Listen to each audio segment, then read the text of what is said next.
Today, students held a peaceful walkout at a Tulsa, Oklahoma high school, and this was in response to the death of LGBTQ plus student Nex Benedict, who died one day after a fight in a school bathroom.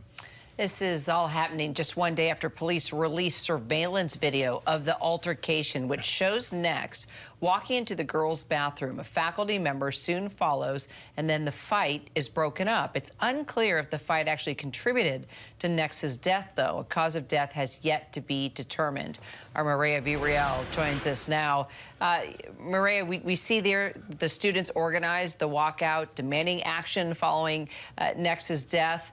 What exactly are they calling for? And is there any timeline where we can find out how this death occurred? I mean, that's the biggest question right now. You know, it's interesting, Kira and Terry. The district attorney's office in this area just sent out a statement not too long ago talking about asking the public really to give them time to continue their investigation. At this point, they feel there's been a lot of passion on both sides of this case, a lot of frustration as well. We saw that obviously in the walkout video that you just saw happening there in that town.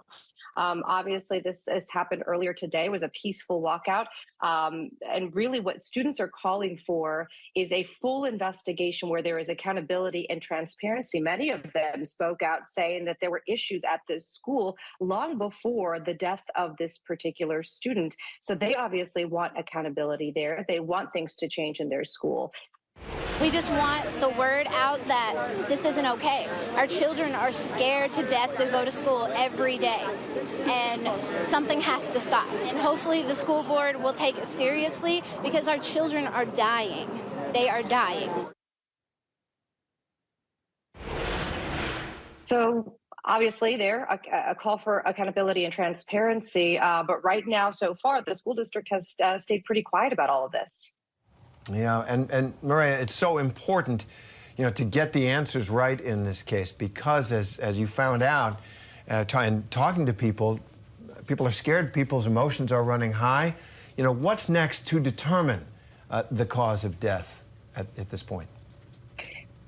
You know, Terry, so we know that a preliminary autopsy was done, and then also the results of that was released, where we saw that they don't believe at this time that the trauma from the actual fight was a cause of death. However, that is not an absolute. And in a lot of these situations, we see because the public is so adamant about wanting some sort of answers to be released, the police definitely give out what they can, or for that matter, the medical examiners give out what they can in the moment. But that is not an absolute. That is not them saying that they have an absolute cause of death. So as of right now, we also know that the Owasso School District, Owasso School District was actually served a search warrant. And that was performed by the local police department, where 137 photos were taken, 2 swabs inside the bathroom, all in conjunction with this investigation. So that clearly shows us that the police department in this case are far from being done in their investigation, which also means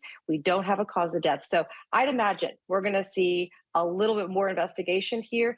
Timeline, you can never tell in these situations. They want to take their time, but they also know there is heavy pressure from the public here. So again, I think with all eyes on them, there will be full transparency, hopefully, in this case.